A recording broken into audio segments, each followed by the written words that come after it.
Okay, so where are we? We have been talking about satisfiability problems, right? And in the last class we discussed why satisfiability problems are an important problem to solve, right? And the reason it's an important problem to solve is because it's a canonical NP complete problem, which basically means you give me a hard problem if it's in the class NP, which a lot of the real world practical problems are, then I can convert it into a SAT problem and I can solve it using SAT. And if I have solved it using SAT, the solution of SAT will give me the solution of the original problem. What is the SAT problem? The SAT problem is a problem where I have some variables, logical variables, and I have a set of clauses that are given to me or a formula given to me in a conjunctive normal form, right? And my goal is to find assignments to variables such that all the clauses in my CNF are satisfied, right? And now suppose I want to solve this problem, I want to find a solution, and let's say I am starting with a very brute force approach. Then a very brute force approach would be start with all possible models. By the way, this is also called model finding. Why is it called model finding? Because one complete assignment of variables is a model in the language of logic. We have discussed this earlier. Okay. So if I wanted to do a complete brute force approach, my brute force approach would be go over all possible truth assignments and let's see if any one of them makes the formula true, and if any one of them makes the formula true, you return satisfiable and you return that particular assignment, and otherwise you return unsatisfiable. Now if I wanted to implement this, if I have n variables in my SAT formula, how much time will this take? 2 to the power what? 2 to the power 2 to the power n. Okay, why? For n variables there will be 2 raised to the power different rows. Wait. For n variables there will be 2 to the power n different rows. What rows are we talking about? In the Truth table, right. But in our language, what will we call them? Assignments, complete assignments or models, right? So there will be 2 to the power n complete assignments, and then why would it take another exponential on that? It won't, right? So there are 2 to the power n assignments, and for every assignment it takes me some linear time to check whether the formula is satisfiable or not, right? Okay. So of course we don't want exponential. 2 to the power n is not very good. We don't want an algorithm which is so bad. We want to do better than brute force. And the first observation that we have probably is this SAT formula is nothing but an instance of another problem we have studied earlier, constraint satisfaction. It's a CSP problem. Why? Because my clause is my constraints, my clauses are my constraints, and my variables have true or false values. So it's basically a CSP. So we can do search for SAT formula as we did search for CSPs, backtracking search. And if we did this, we will call it the Davis-Putnam algorithm. Okay, so it's a new name that I am introducing to you. Davis-Putnam, or later it became DPLL algorithm. DPLL stands for the 4 different inventors who worked on this particular algorithm. Davis, Putnam, Loveland and Logman. And this particular algorithm came in 1960s. Now I use the word invented, and we'll take let's take a brief diversion and just think about, are algorithms invented or discovered? This is actually a very good question. It's a very hard question. It's a philosophical question. I'm not going to answer this question for you. I don't know. But you should ask this question. You should say that this Dijkstra's algorithm or this depth first search algorithm, is this a discovery or it's an invention? Now we know revolver is an invention, and we know that India was a discovery or USA was a discovery. What is so different between a revolver and a place? for example, in the context of finding it for the first time?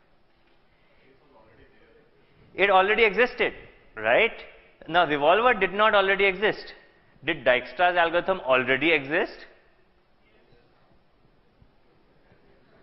Did Dijkstra's algorithm already exist in the way different from the way revolver existed? What did Dijkstra do? Dijkstra said, okay, if I put together my computational instructions in a very specific way, then I have an algorithm that works. And what did Cole do in a revolver? He says, if I put together this metal and this spring and this everything in a very specific way, it makes this revolver. I don't know the answer to this question. You know, I keep going back and forth. Some algorithms seem so innovative that they feel like inventions. And some algorithms are so obvious that, you know, you give that problem and you will get to that algorithm. That it feels more like a discovery. It's a feeling. I'm not making a scientific argument here. So anyway, I just said that they invented the DPLL algorithm, but you can say discovered. Okay, it's your personal prerogative at this point. But you should ask these questions. You know, you are a computer scientist or budding computer scientist. These are fundamental philosophical questions about computer science, right? Anyway, coming back, DPLL. So DPLL essentially says, let's do search, right? You check a partial assignment. If it makes the formula false, return false. If it makes the formula true, return true, or choose a variable in the formula. And then you search for that variable equal to 0 and that variable equal to 1, right? So it's basically branching factor is always going to be 2, right? Of course. And let's say we run this very basic DPLL algorithm. So this is a very, very basic algorithm. So what it does, let's say this is my formula, A or B or C, or not B or not C, not A or C. I start doing DPLL search. Let's say I pick variable A first. I decide to go false first. Then if I simply run the algorithm that has been given to me, the question is, does this make formula true or false? No, it doesn't make anything right now.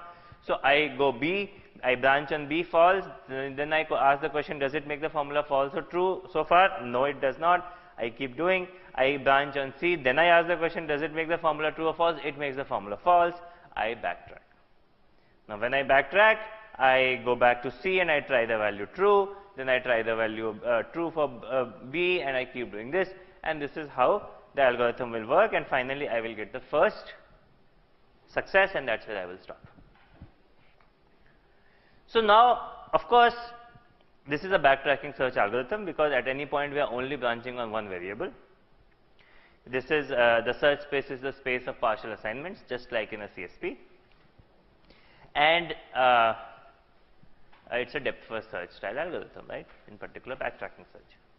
So far, so good, but of course, this does not work because it's too simple and takes a long time. So people started improving DPLL, and of course, there are some very obvious things that you can do to improve DPLL. You must have seen it already. So if a clause has already been assigned a true value, you can remove the clause. If a variable has been assigned a value which is negated in the clause, you can remove that variable from the clause, right? So let us shorten the clauses and remove the clauses whenever appropriate, and an empty clause means false, of course. So suppose I had A or B, I set A to false, so then I'm left with B.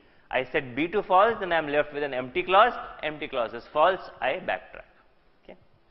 So the change in the algorithm would be remove clauses that contain a literal that has already been set, and if a formula contains no clauses, then return true. If a formula contains an empty clause, return false, and you shorten clauses containing negative literal, right? So let's take an example. We started with setting A to false. Now as soon as we set A to false, the first clause becomes,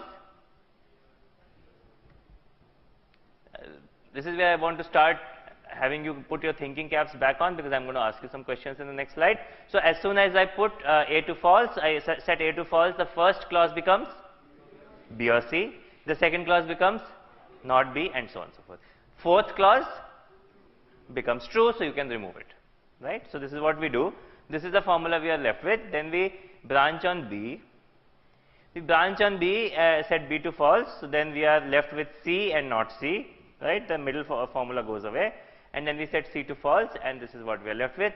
And as soon as we got an empty clause, we say, oh, this is a failure, let's backtrack. Okay. So now this is where we start from, and now we ask the question, can we do better? Right? And because it is a CSP, you sort of know what does better mean. Better means, what will be the notion of better in the context of backtracking search? How can we do better?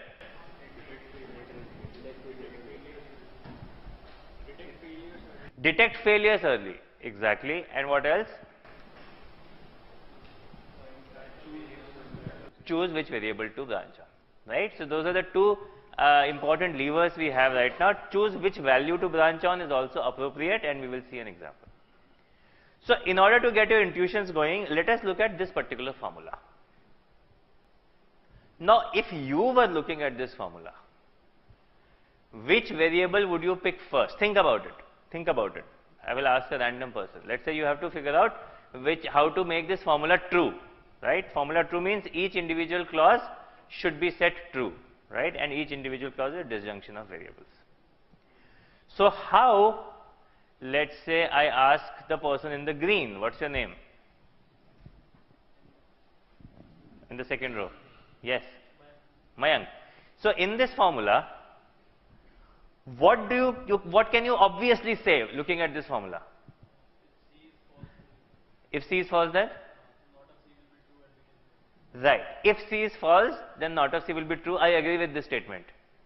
But in the context of this formula, can you say that C has to be false if there is a satisfying assignment? You can't say that? Okay, good question. So claim 1, that for this formula to be true, every assignment should have C false.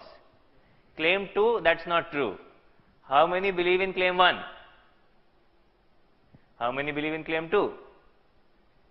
Nobody, right? Good. So you figured this out. You figured this, that look, there is a formula, we need to make it true. Every clause has to be made true. There is a clause with just one variable. If I have the clause with just one variable, what is the only way to make it true? By choose the variable value such that that literal becomes true. In this case, C should become false. So now there is no point in branching on A, branching on B. You know exactly some value of a variable. Let us set it right away. And this is called unit literals, and this process is called unit propagation. Unit propagation is like forward checking. In forward checking, what would we say? We would say, what are the remaining values? Let us figure out what are the remaining values. And now we have sort of figured out that C has only one remaining value, which is false. So we just pick that and move on. So now that we have set C to be false, we can always shorten the clauses. So now we are left with not B, A not B, E, and DB. In fact, two clauses got satisfied. Now what can we do? Set B to false. As soon as we set B to false, we have got two other clauses satisfied. We are left with D. Now what can we do? Set D to true. So what did we do? We didn't do any search. We only did inference. We said, and the final answer is B false, C false, D true, A and E can be anything. It doesn't matter. So notice that if I did this, this would actually make my search much better, because at some points I will not be searching at all. I will simply be setting the variables which must be set and move on, and must be set a specific value. So not only am I choosing the variable, I am also choosing the value I need to set. I don't have to even try the other value. Now, similar to this, can you think of some other suggestion? Now, this is a harder one, okay, but let's see if you can think about it. It's even true in this particular formula. Can you think of some other way to branch, or not branch but set a value? to a variable. Okay, so let's ask Ishan. Yes, Ishan. We choose the variable that occur in many number of clauses, but you are responding to which variable should I set, but you are still doing search. You are trying both sides, right? My question is there something else we can do where we don't have to even do search? We can just sort of say that let us set this variable, this value, and we don't even have to backtrack from there. It's a good decision. Like we had a decision where we said, see, has to be false. There's just no way around it. Is there something else? Okay, let me give you a slightly difficult example, then that might help you move. So let's say this is my formula. Now think about it. If you were doing this, right? Again, you should always think about if you were doing this, what would you do? And very often you will have an insight that you can put it into the AI system. At least in the pre-neural world. In the neural world, this thing is hard. In the deep learning world, this thing is hard. But at least until the pre-neural world, you can say that if you have an insight, you can put it in the algorithm one way or the other. Neural world also allows it, but there are levels of indirection which make it harder. Okay, but anyway, we'll come back to that. So let's say this is the formula I gave you. There is no unit literal here. So you can't pick unit literals. Now can you pick some other variable and a specific value and say this variable, this value should give me a solution and I don't even need to try the other side.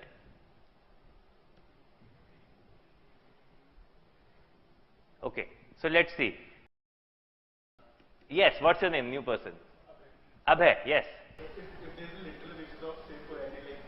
Okay, so if there is a literal which is of same polarity, okay, you are using terms which you are not using the right logic language, but you should say if a literal appear in only that form and not its negated form, right?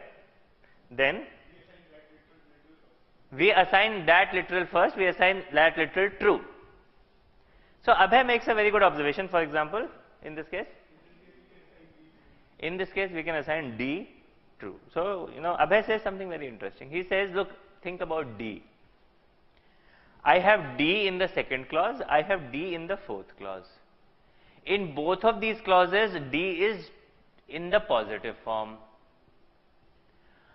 Do I have not D anywhere? I don't have not D anywhere.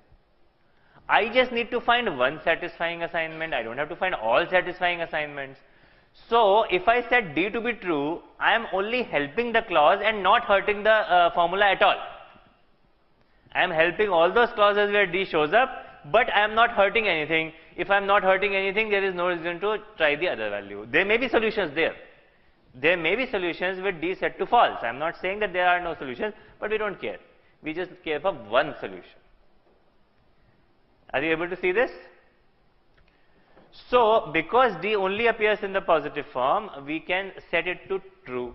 Now, as soon as we set it to true, two formulas get satisfied. Of course, they don't get simplified, and nothing else gets simplified because they didn't even appear. D didn't even appear in other clauses. What else can you do now?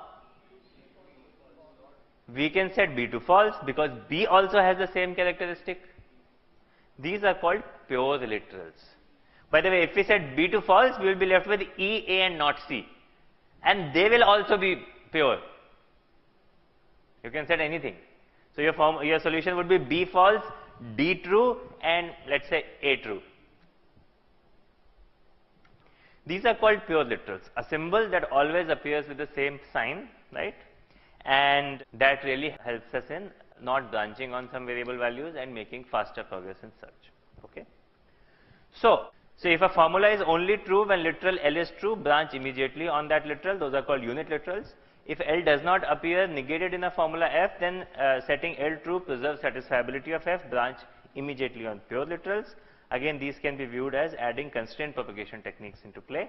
And so my final Davis-Putnam Loveland-Logman algorithm becomes everything that I did earlier, plus if F contains a unit literal or a pure literal, just set it and don't even try the other side and move on. So if you actually do DPLL for real on this particular formula, if you look at this formula carefully, are there any unit literals?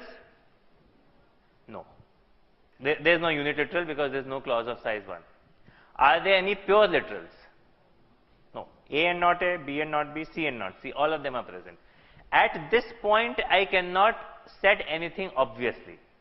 So I have to set a variable true and set a variable false and do search. So I do that search. Let's say I set A false. But then as soon as I set A false, the last formula gets satisfied. Second and third formula have become unit. As soon as they have become unit, you set B false, C false. When you set B false, C false, you get an failure. You backtrack, but you don't have to try C true. You don't have to try B true. You go to A and now you try A true. As soon as you try A true, all the first three formulas get satisfied. You are left with the unit clause C. You set it and you are done. And your solution is A true, C true.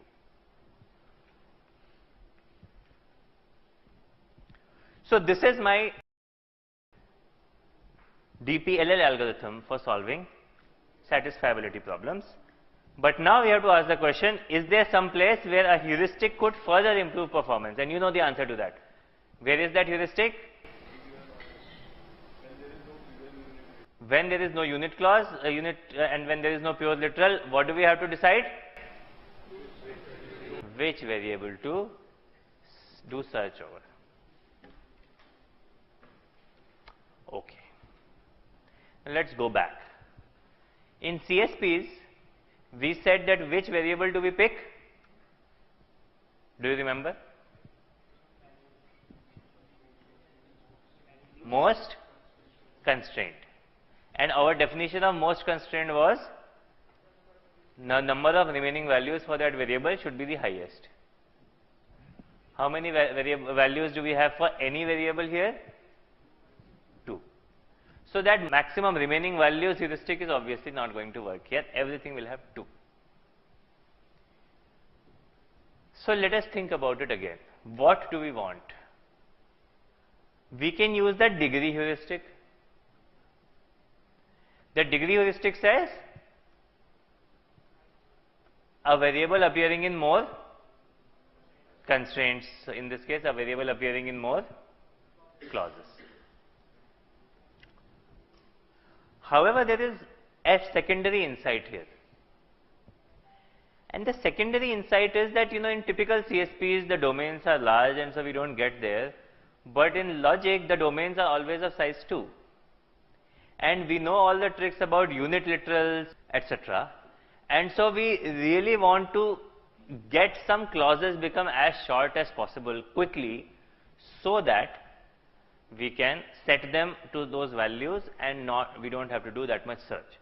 So a particular branch gets explored extremely fast. Okay. So we sort of intuitively want that variable which is likely to create many unit clauses. That is sort of the intuition of the branching heuristic. Okay. Can you come up with something like this?